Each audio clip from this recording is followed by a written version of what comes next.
Love Lessons, Episode 2. By the time they'd dried off and dressed, the morning had fully arrived.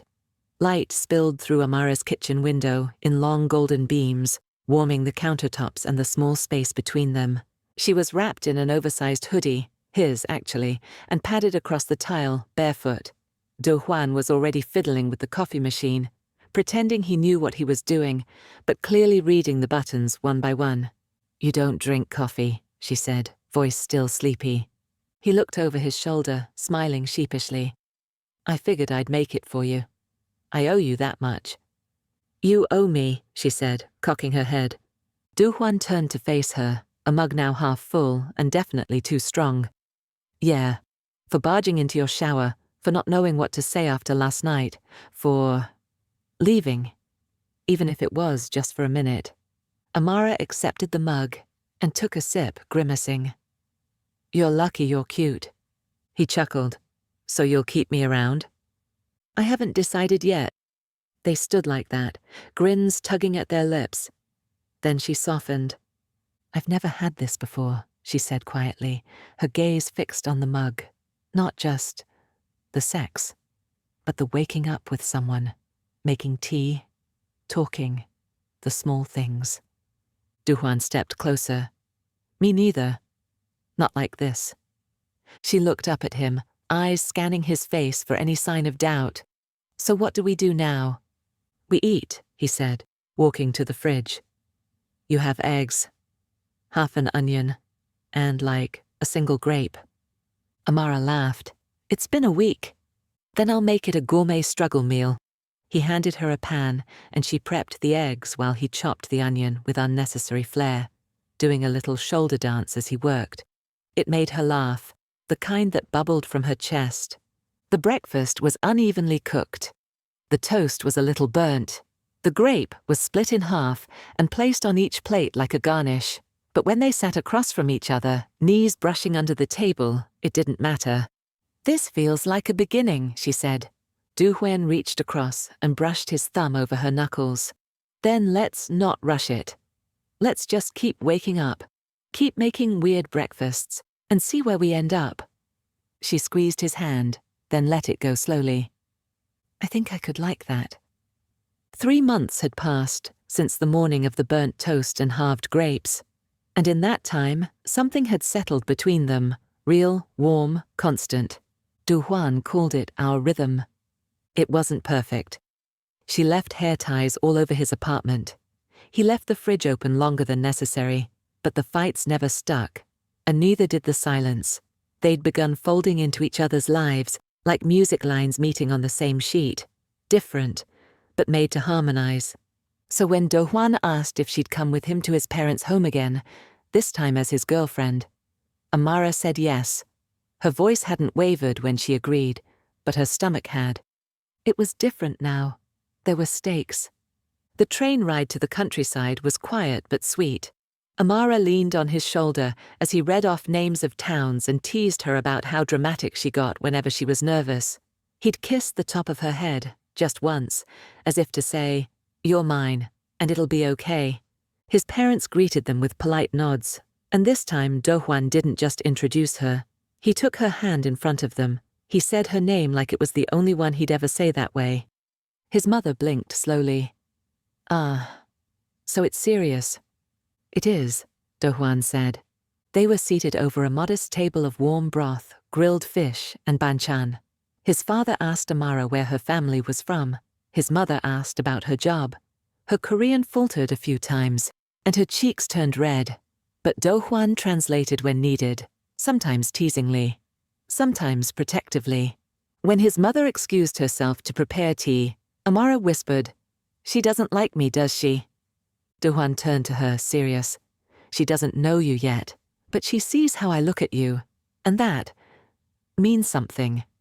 Later, while Do-Hwan helped his father fix a crooked rain gutter, Amara found herself alone in the kitchen with his mother. The silence was heavy. Then she spoke.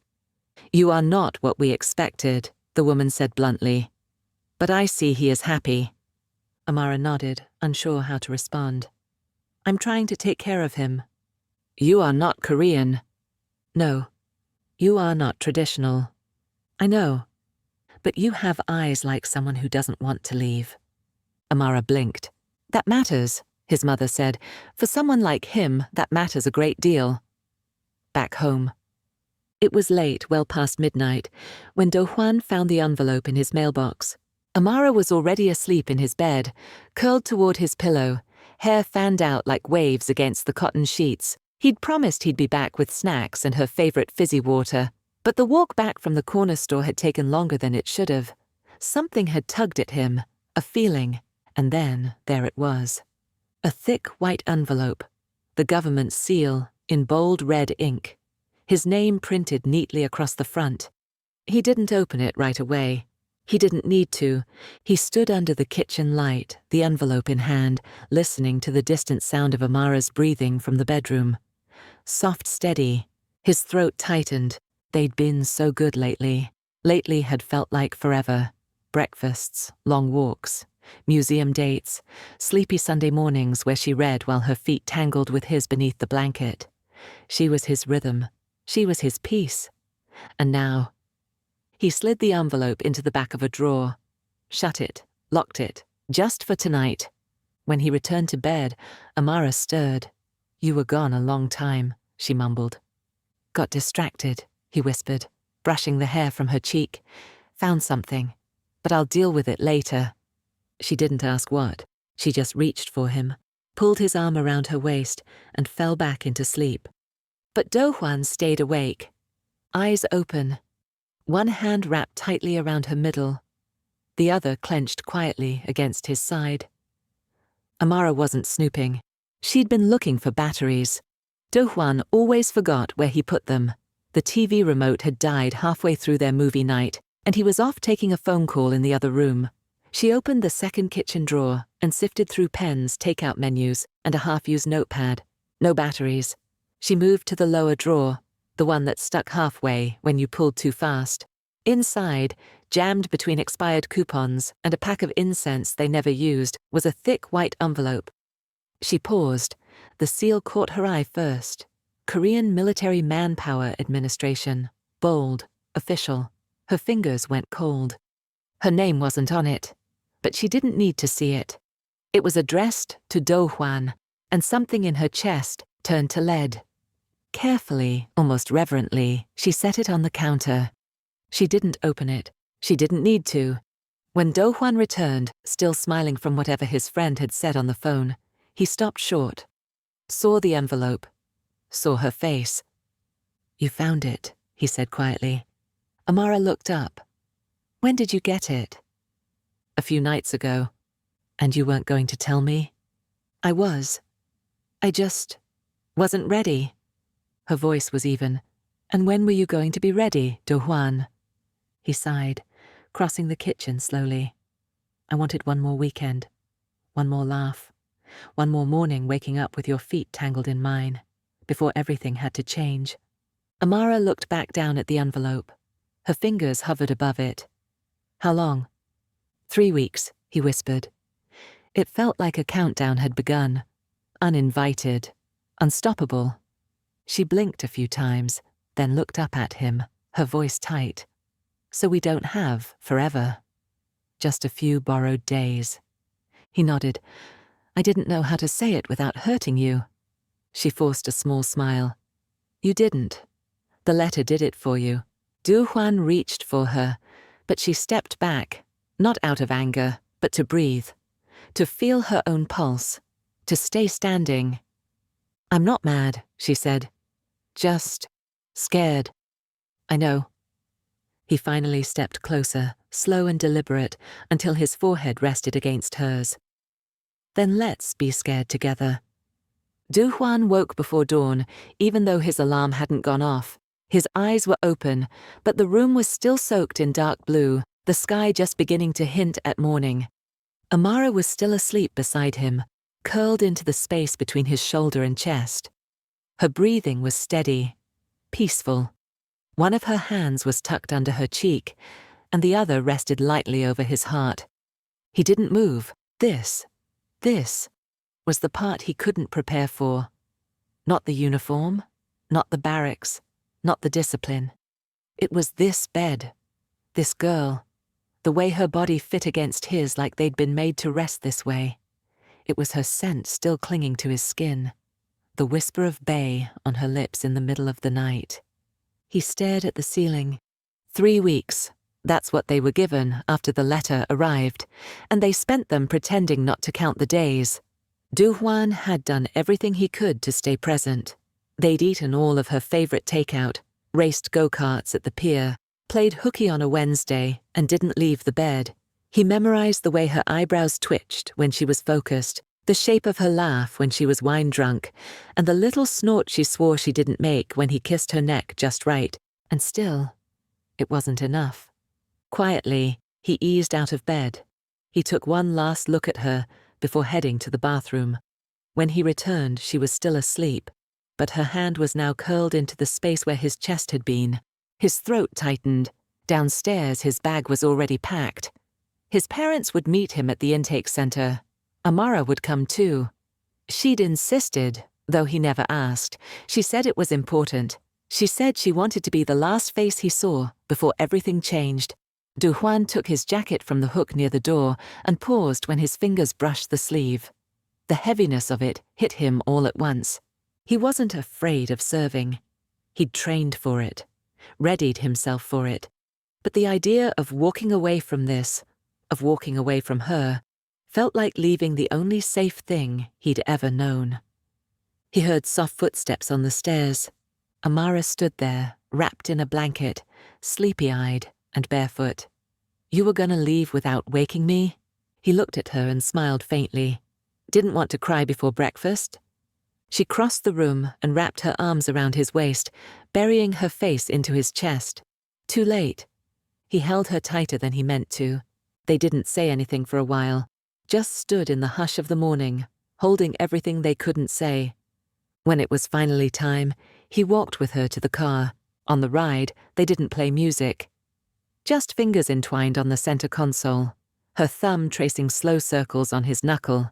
At the gates of the military facility, he stepped out. She followed. The sky had fully lightened now. The world looked exactly the same, but his had shifted. He turned to her. "I'll write. You better. I'll miss you every single day." Amara nodded, blinking fast. "Don't forget how you like your eggs." He kissed her forehead. "I couldn't forget a single thing about you." Then he walked away and didn't look back. Not because he didn't want to, but because if he did, he wouldn't go. Do-Hwan's entrance into the service had been surprisingly smooth. He adapted quickly, made friends easily, and found himself lucky to be assigned to a cohesive unit. His platoon included both domestic and foreign Koreans, and among them was Mateo, a boisterous, warm-hearted mix of Argentinian and Korean. Mateo's father had relocated to Argentina before marrying his mother, and it showed in Mateo's easy charm, spicy humor, and uninhibited warmth. Do-Hwan appreciated the way Mateo could light up a conversation, and then, just as easily, sink into quiet introspection during night patrols. It reminded him of home, of Amara, of the calm they shared in silence. As weeks passed, Do-Hwan and Mateo became inseparable, talking about music, old movies, childhood memories, dreams too foolish to say out loud. It was easier to forget the coldness of duty when Mateo was beside him. The first ramen night. It started over instant ramen and bad weather. Their platoon had just finished a muddy nighttime field drill. Soaked and irritable, clothes sticking to skin and tempers flaring. Most of the men stripped down to their base layers, grumbling under their breath, and settling in for a cold dinner. Do-Hwan sat by himself under the half-collapsed tarp near the camp stove, watching the steam rise off the kettle. Mateo dropped down beside him without a word. "Smells like regret," Mateo said, eyeing the cup noodles. Do-Hwan cracked the smallest smile. "You've never been in love with beef-flavored ramen." "I have standards." "No, you don't." Do-Hwan passed him a packet. Mateo took it like it was the beginning of a contract. They ate in silence at first, shoveling noodles like starved animals, but then Mateo leaned back and nudged Do-Hwan's shoulder with his own. "You always this quiet?" he asked. "I speak when I have something worth saying." So? You don't talk to most people then. That earned a small laugh from Do-Hwan, the kind that came out more like breath than sound. He looked over and for the first time really studied Mateo. Sharp jawline, loud mouth, mismatched socks, kind eyes. Do you always talk this much? Do-Hwan asked. Only when I like the company. The words settled between them with an unexpected weight. Neither of them pushed it. But from that night on, when rations came out and steam rose into the air, Mateo always sat beside Do-Hwan, and Do-Hwan always saved him a packet of ramen. Night Watch Confessions. The second month of training brought colder nights and longer patrols. That night, Do-Hwan and Mateo had the 0200 to 0400 watch, stationed beneath a canopy of pine with only the stars for company. They didn't talk much the first hour, just stood shoulder to shoulder in the stillness, rifles slung low, breath misting in the cold. Mateo broke the silence first, his voice hushed. You ever think about what you'd be doing if you weren't here? Do-Hwan didn't answer right away. He shifted slightly, eyes fixed on the tree line. Sometimes, he admitted. Mostly I think about Amara. Mateo nodded, though it stung more than he expected. She sounds important. She is, Do-Hwan said, but it's more than that. I feel safe with her, like I can stop pretending. Mateo looked over, surprised by the honesty. Do-Hwan wasn't one to volunteer things easily. You pretend a lot? Do-Hwan let out a low exhale. Everyone does. There was a pause before Mateo asked, What do you pretend? Another beat. Do-Hwan's shoulders tensed, then relaxed. That I'm okay with being seen a certain way. That I don't need anyone. Mateo didn't reply immediately. He just stared out into the dark, heart racing. Maybe it was the hour, or the quiet, or the way Do-Hwan's voice had turned soft, almost unsure. I get that, Mateo finally said. I pretend too, that I don't care as much as I do. Do-Hwan glanced at him, the question unspoken. About what? But he didn't ask. And Mateo didn't answer. Some truths, especially in the military, were easier left hanging in the silence. Instead, they stood in quiet solidarity, the kind that doesn't need fixing. Just presence. When the next shift came to relieve them, Mateo clapped a hand over Do-Hwan's shoulder. Try not to dream about ramen tonight. Do-Hwan smirked. No promises. A week after the night watch confession, the temperature dropped below freezing. Their unit had just returned from a brutal field march, 12 miles with full gear, and morale was low. No one was talking. Everyone just wanted heat and sleep. The bunkhouse was dim and quiet. A handful of soldiers had already passed out in their bunks, some still half-dressed, boots by their heads. Mateo sat cross-legged on his cot, rubbing his sore calves and mumbling something about suing the Korean military for emotional damages. Do-Hwan collapsed onto the bunk across from him, arm flung over his eyes. Stop talking. I can feel your voice in my bones. Mateo chuckled. That's because your bones are weak. Your mum's weak. Mateo tossed a balled-up sock at him. Do-Hwan didn't even flinch. A long silence stretched between them. Just breathing and the faint rustling of bunkmates in sleep. Mateo stood eventually and crossed the aisle. He paused in front of Do-Hwan's cot, hesitating only a moment before crouching down beside it. I can't sleep, Mateo said quietly. You okay if I sit here a bit? Do-Hwan moved his arm from his eyes and glanced at him. Suit yourself. Mateo sat cross-legged on the floor, close but not touching. Minutes passed. Maybe more. Then Do-Hwan shifted and let his hand fall off the edge of the mattress, right beside Mateo's. Not intentional, not direct, but close enough. Mateo looked at Do-Hwan's hand for a long moment.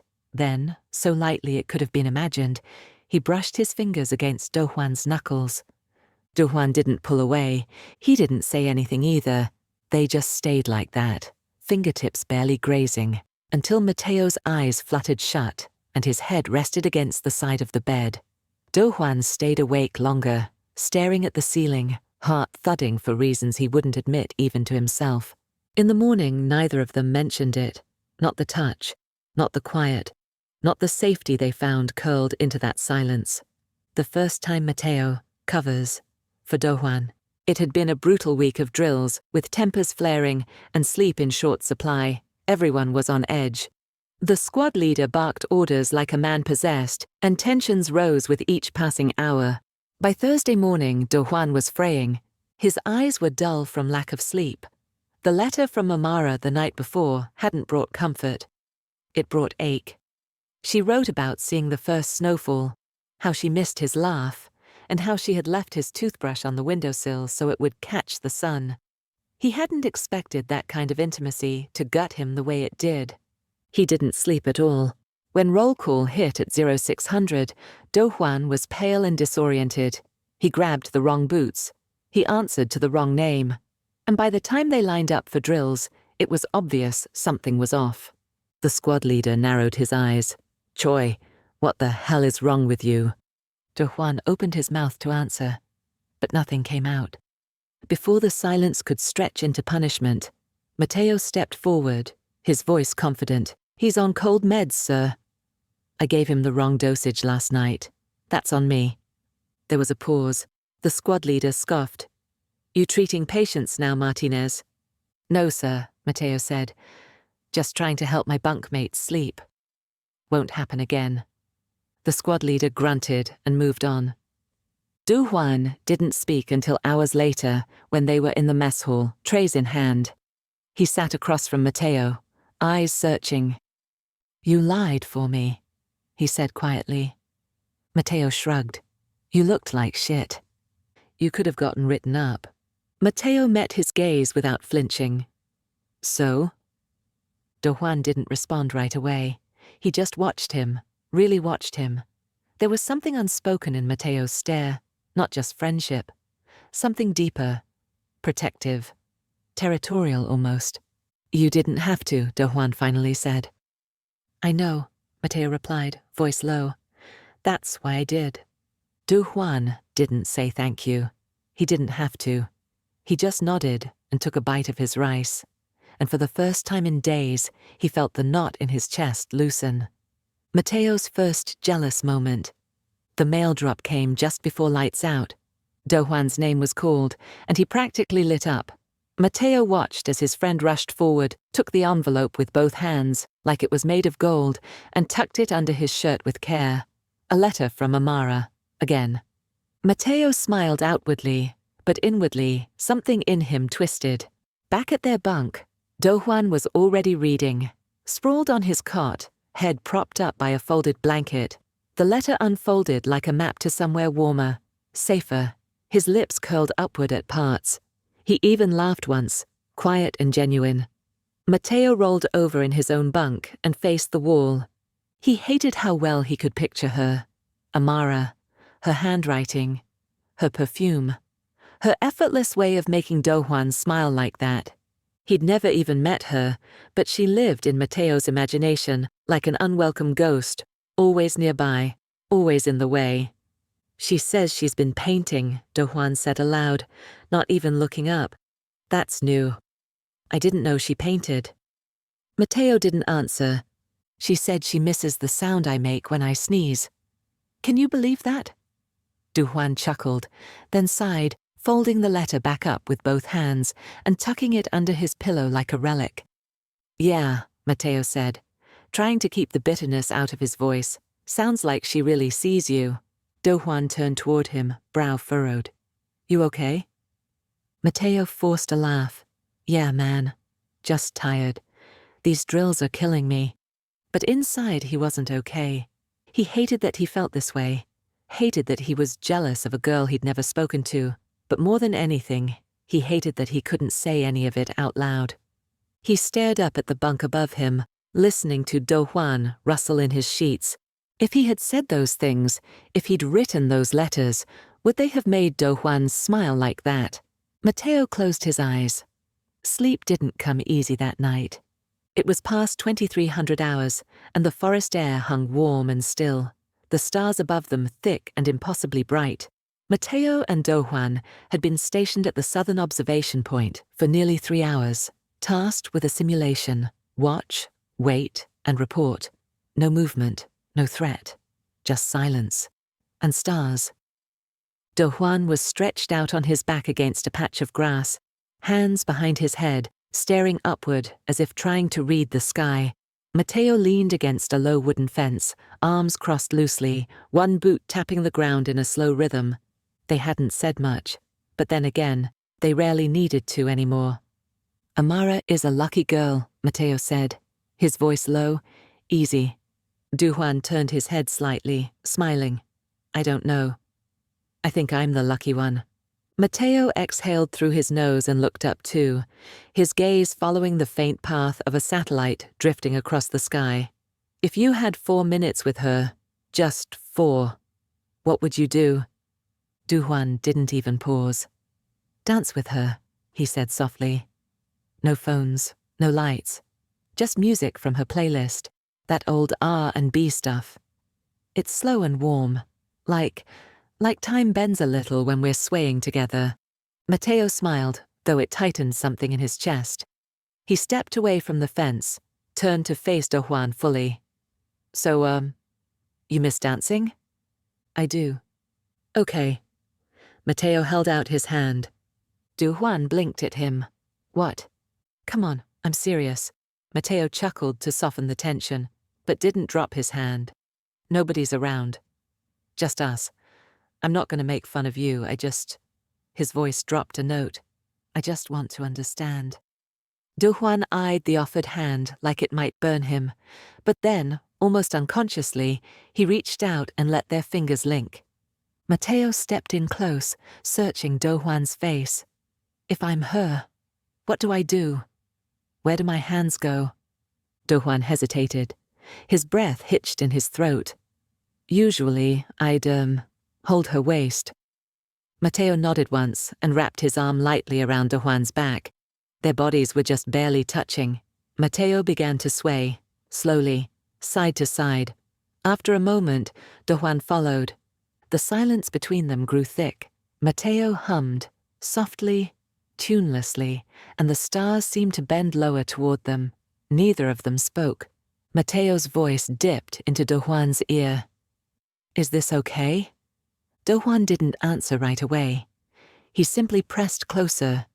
They moved like that, quiet, close, breathing each other in. Do-Hwan didn't know what he felt. His thoughts were slippery, out of reach. He only knew he didn't want to pull away. Mateo's heart was pounding.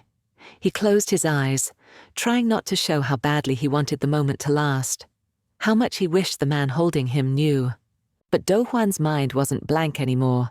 It was a tide pool of memories, of Amara's perfume, of Mateo's laughter, of this closeness that confused him and calmed him in equal measure. When the imaginary song ended, they both stopped, but neither let go. Then, a rustle. They froze. Instinct took over. Both men dropped their hands, stepped back, scanning the shadows.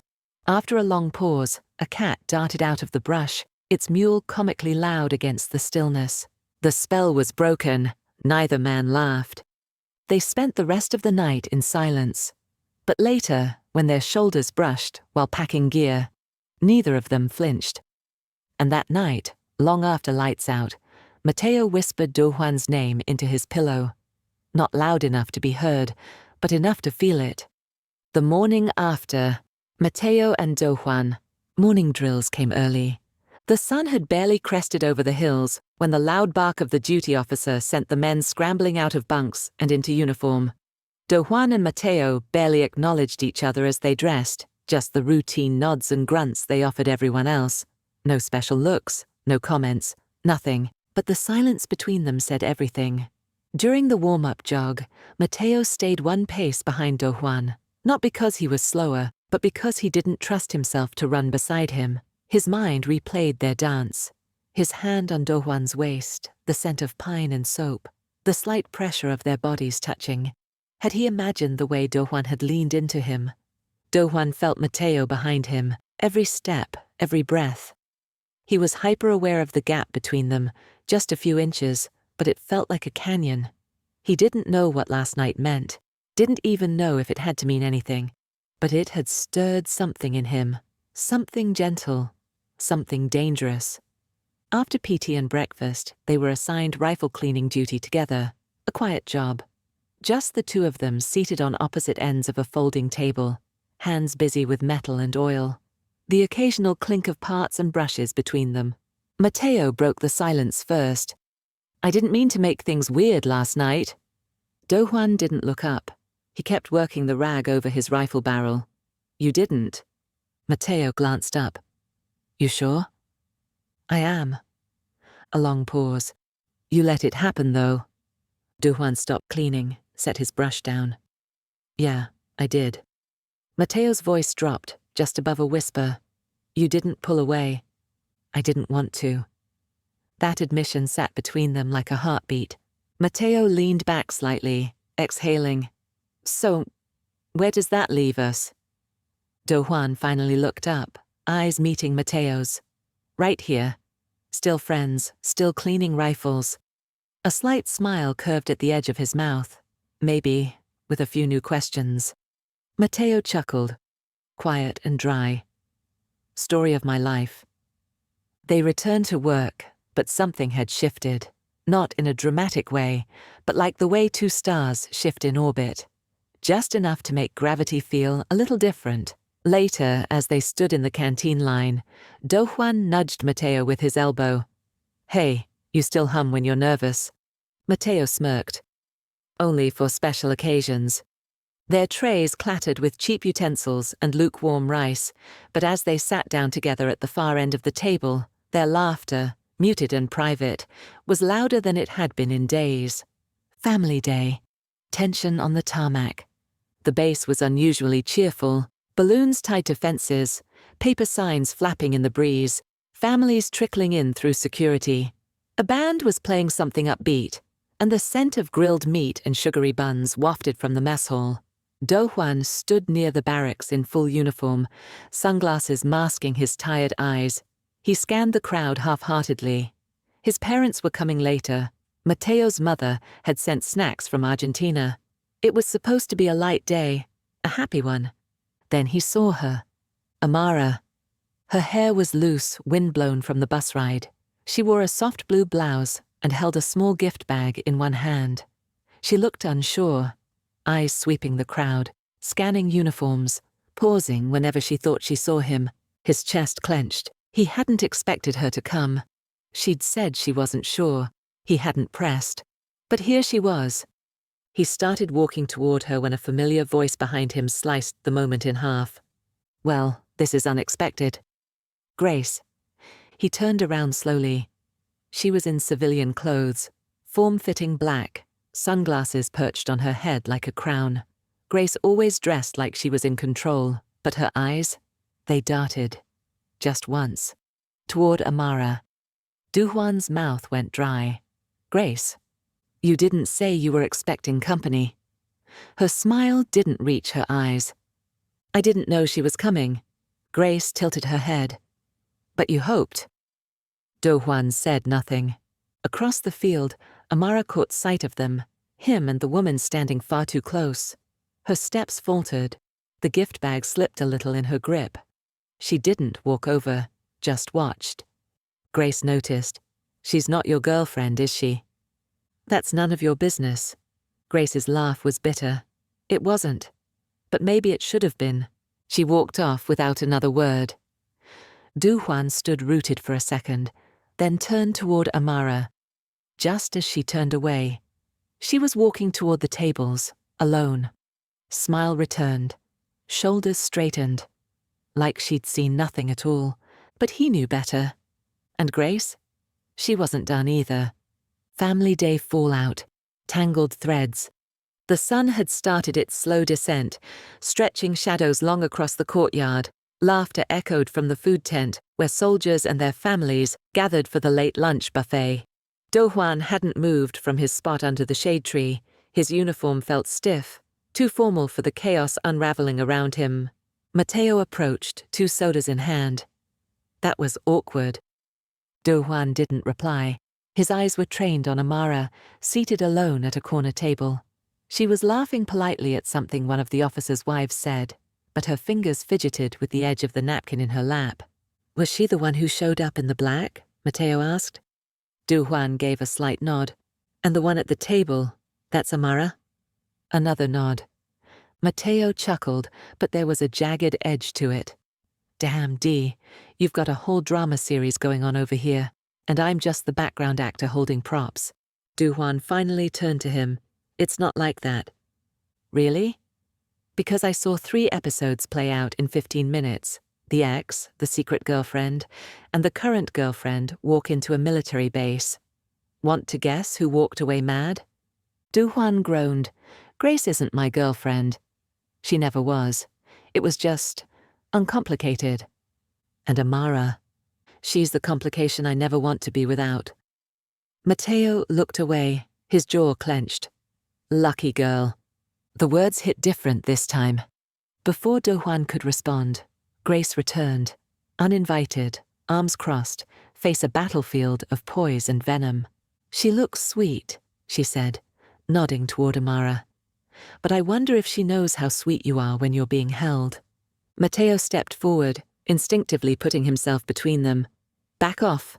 Grace's eyes flicked to him and narrowed. Ah, the new best friend. You don't know the half of it. Neither do you, Mateo shot back, voice dangerously low. Grace leaned in toward Do-Hwan. I told you once before. If you weren't mine, you didn't have to be hers either. Then she smiled.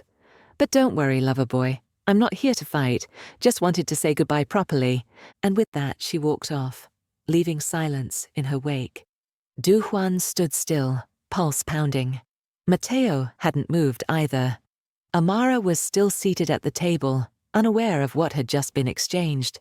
I should talk to her, Do-Hwan said finally. Mateo handed him one of the sodas. Go. Before someone else does, but his tone didn't sound supportive. It sounded like surrender. Mateo's POV bitterness in the shade. He didn't follow Do-Hwan right away. Instead, Mateo stayed behind under the tree, watching the scene unfold from a distance, like a man trapped outside a window, pounding on glass no one could hear through. He sipped the warm soda he'd meant to share. Flat, like everything else right now. Across the courtyard, Do-Hwan reached Amara's table. She looked up at him, slow and hesitant. She smiled, but it didn't light up her face, not like it used to. Not like it did when she first arrived, catching Do-Hwan by surprise with that dimple and those almond eyes. Mateo felt it then, the flare of something ugly. It wasn't just jealousy. It was betrayal, tangled in longing. He had never staked a claim, never said the words out loud, but it didn't mean they hadn't lived inside him. Every patrol, every shared joke, every time Do-Hwan laughed a little too hard at his jokes or leaned in a little too close under the stars. I was there first. I saw you first. But that didn't matter. Not now. Grace's final words still rang in his ears, cruel and heavy with truth. If you weren't hers, you didn't have to be mine either. What she didn't realize was that Mateo had already resigned himself to never having Do-Hwan. He'd accepted his place. The best friend, the sounding board, the loyal shadow. But watching Do-Hwan tuck Amara's hair behind her ear like that, it undid him. Because Do-Hwan didn't do that. Not with anyone. That kind of affection was reserved, and now it belonged to her. Mateo took another sip of soda and winced at the bitterness. If someone had asked him right then what he felt, he wouldn't have been able to answer. Not clearly. It was too many things. Too sharp. Too fast. All he knew was this. The moment Do-Hwan looked at Amara that way, something shifted. A distance opened up between them. Silent, but vast. He wasn't sure they'd be able to close it again. Amara's POV, that sinking feeling. She didn't mean to look over her shoulder, not consciously, but something, some internal pull, had her glance back as she walked away from Do-Hwan. That's when she saw her. Grace, standing a few paces from where she and Do-Hwan had just spoken. Her arms crossed, her expression unreadable, but her eyes were sharp.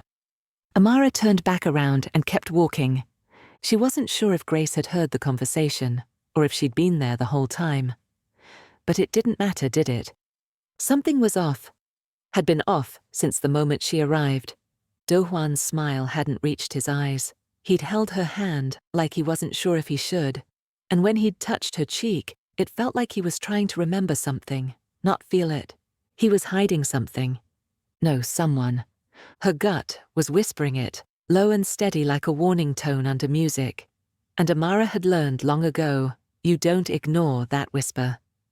Back at her table, she forced herself to sip from her straw and laugh at whatever the woman beside her was saying, but she could still see Do-Hwan and Grace in her peripheral, talking, close, tense.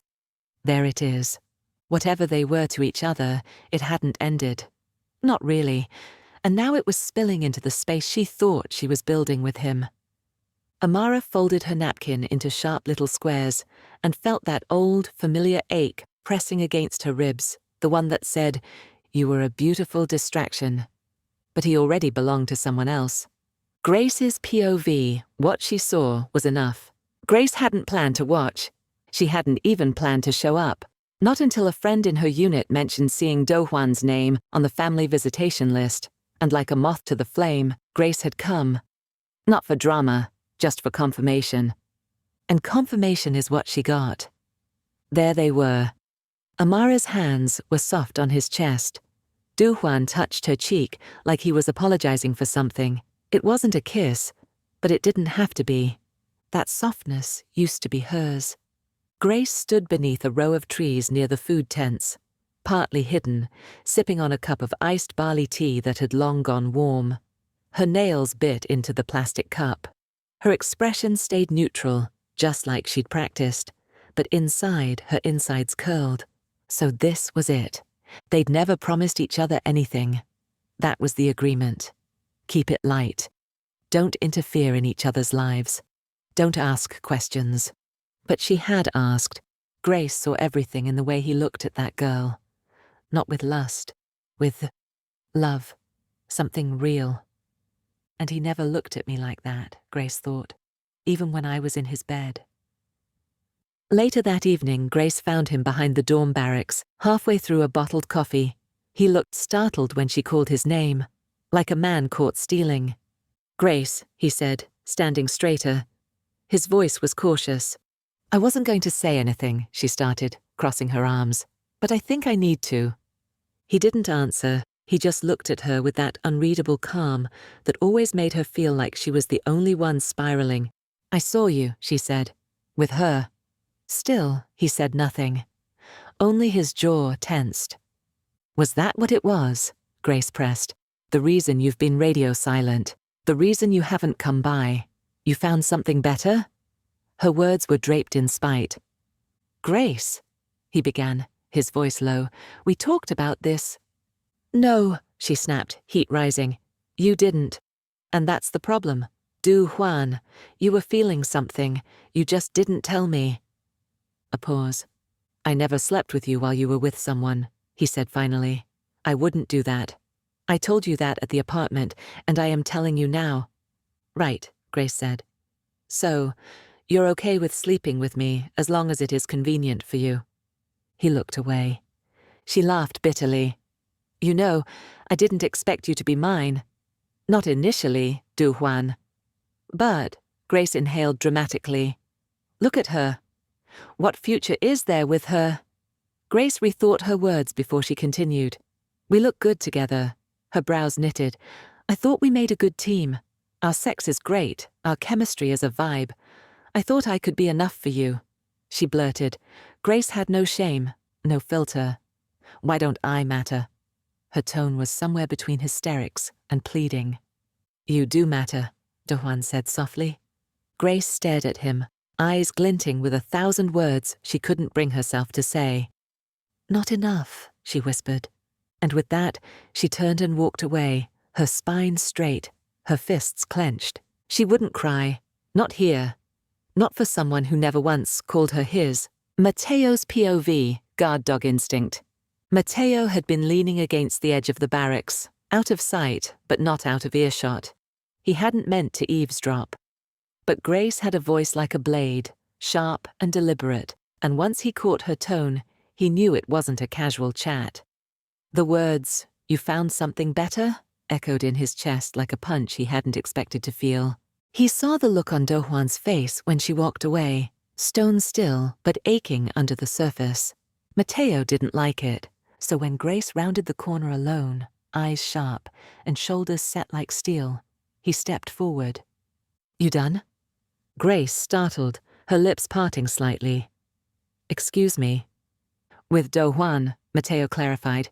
"Are you done dressing him down like he broke some sacred vow you never actually made?" Her jaw clenched. "I don't think this concerns you." "Maybe not. But I care about him, and I don't like people guilt-tripping him for finally being happy." Grace narrowed her eyes. "You think you know what's going on here?" "I know enough," Mateo said. "I know what it looks like when someone's trying to make someone else feel small just for choosing someone else." Grace's voice dropped to a simmering chill. "You're just another one of his little bodyguards?" Mateo leaned in slightly.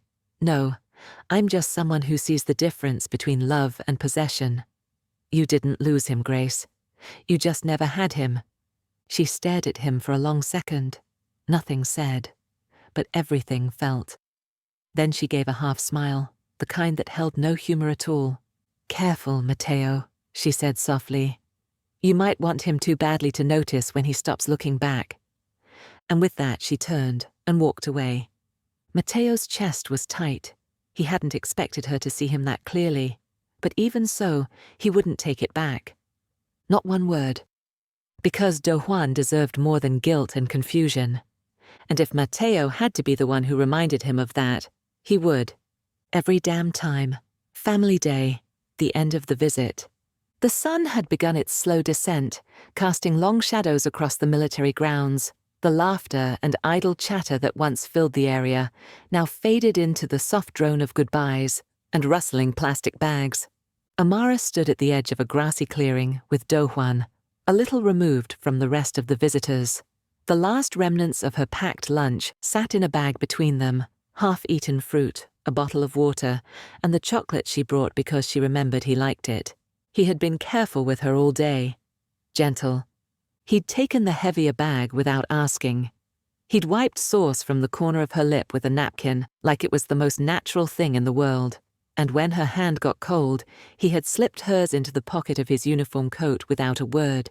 It wasn't just polite, it was tender. And for Amara, that meant everything.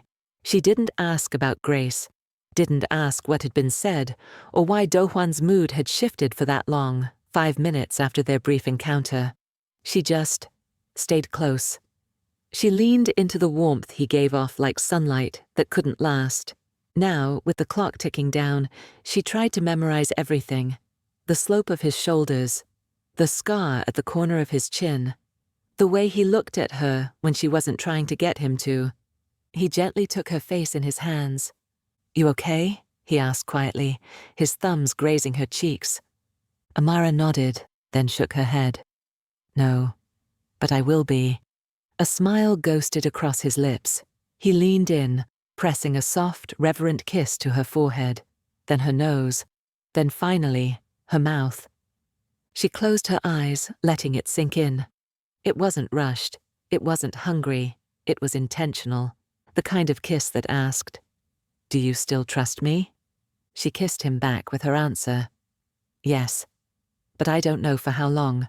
What she didn't know, what neither of them saw, was Mateo standing across the way, behind a row of trees, watching everything. He hadn't meant to spy. He just hadn't moved fast enough when they ducked behind the garden wall. Maybe he thought they were going somewhere else. Maybe he hoped they would. But now, he stood frozen. Do-Hwan's fingers cradled Amara's face like she was something fragile. Mateo felt like he'd just been sucker-punched in the chest. It wasn't the kiss that wrecked him, it was how Do-Hwan looked at her afterward. Like she was his piece. Like he didn't need to speak to be understood. Mateo turned away before they saw him. He swallowed hard. His jaw clenched until it ached. It was stupid. He knew it was stupid. It didn't matter. He wanted Do-Hwan to look at him like that. Just once. Even if Do-Hwan wasn't his to keep. After the visit. Do-Hwan's POV. Do-Hwan walked the path back to base in silence, the afternoon sun warm against his back, but his chest felt cold, tight with too many things he didn't know how to name. He had kissed Amara today, behind a brick wall covered in ivy, tucked away from the noise and the crowd.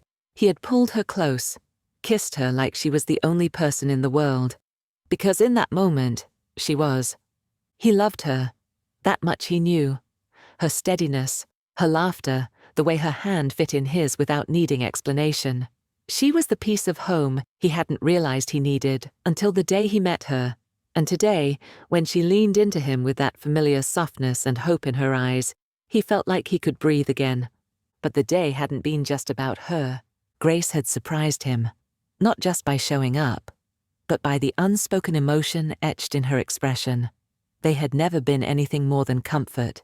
No promises, no expectations. That was their quiet understanding. But seeing her standing on the edge of family day with that look, as if he'd abandoned her, it rattled him. He hadn't meant to hurt her. He'd thought he'd been careful, honest. But maybe honesty wasn't the shield he believed it to be. Maybe someone always walks away aching, even when no rules are broken. And then there was Mateo. He hadn't expected to notice, hadn't expected to feel anything.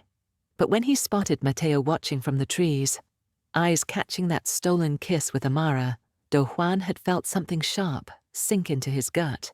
Mateo had been quiet after, too quiet. No jokes, no playful nudges. And that silence haunted Do-Hwan more than Grace's eyes, or Amara's kiss.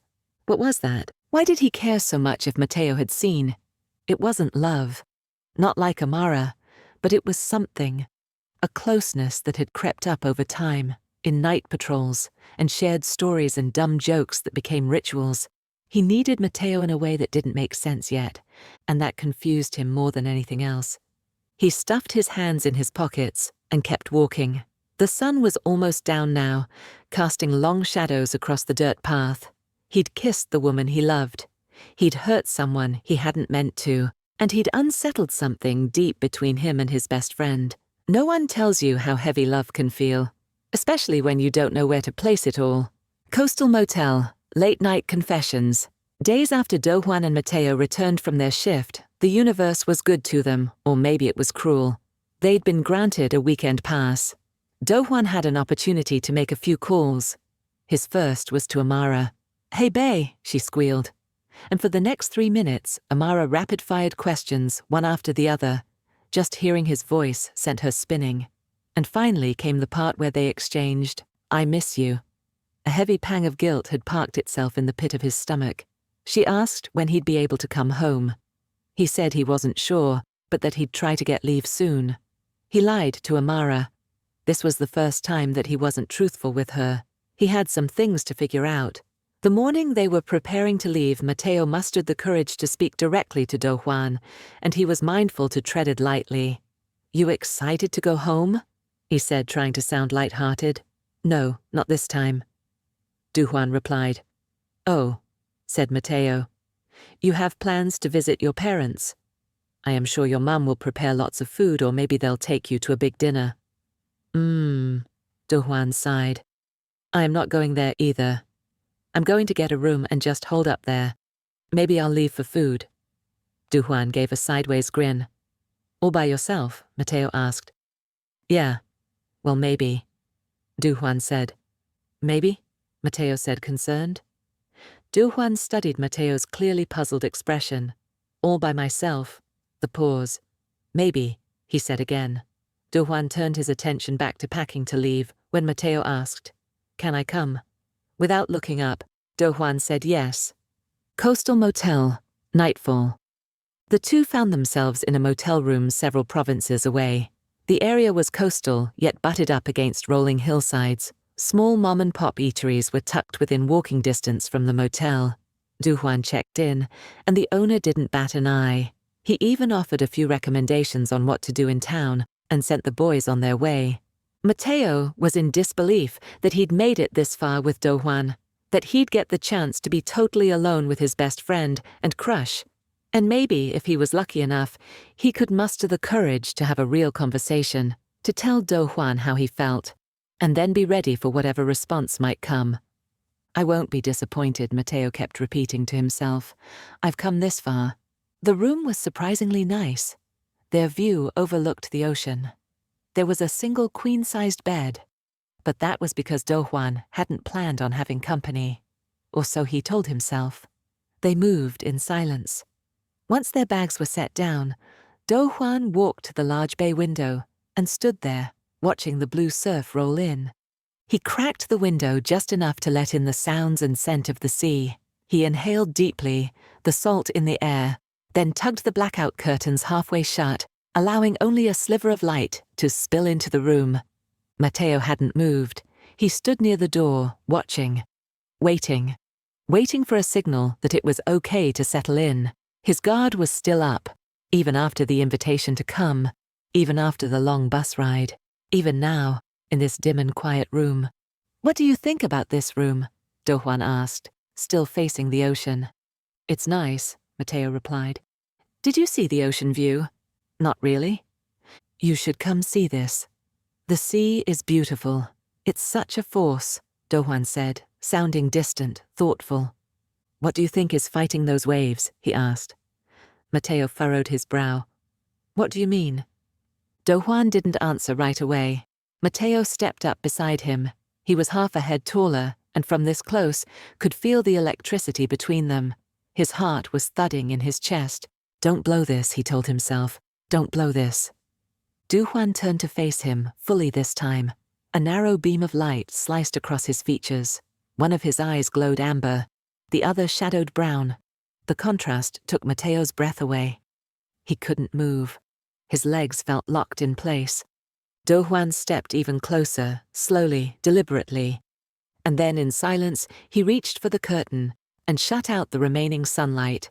Do-Hwan didn't say much after he closed the blackout curtain. The room was now steeped in that dusky grey-blue silence that only came from late afternoon fog. He stood there for a moment, the back of his fingers grazing the cool fabric of the curtain. Mateo watched him, still by the window, unsure of what this was, what any of this was. Do-Hwan turned around, slowly. His eyes flicked up to meet Mateo's, then quickly darted down to the floor. He looked, uncertain, restless. You hungry? He asked, voice hoarse. No, Mateo replied. You? Do-Hwan shook his head. Not for food. The silence between them stretched. It wasn't uncomfortable, but it was taut, like something was suspended between them, waiting to drop. Mateo took a single step forward. Then what are you hungry for? Do-Hwan's eyes found Mateo's again. There was a beat of hesitation, a long inhale. Then he crossed the distance in 2 strides. He didn't kiss Mateo right away. Instead, he stood in front of him, searching his face like a man trying to remember a dream. Mateo's breath caught. This close, he could smell the ocean on Do-Hwan's skin, the faint musk of sweat from the bus ride, and that clean citrus soap he used during base showers. I don't know what this is, Do-Hwan said, but I don't want to keep pretending I don't feel it. Mateo's mouth parted. Are you sure? I'm not sure of anything, Do-Hwan cut in gently, except that I want to feel close to someone tonight, not because I'm lonely, but because I trust you. Mateo was trembling now, but it wasn't fear. It was all adrenaline and tenderness and disbelief that this was actually happening. He nodded slowly. Okay. That was all it took. Do-Hwan reached up and cupped the back of Mateo's neck, pulling him forward, their foreheads resting together first. Breath mingled, chests barely touching. Then, finally, Do-Hwan closed the space with a kiss. It started soft, curious. But that restraint didn't last long. The dam had already cracked back at the base. This was the flood. Hands searched, mouths opened. The heat between them rose like steam in a sealed room. Mateo's back hit the wall, the edge of the blackout curtain brushing his elbow.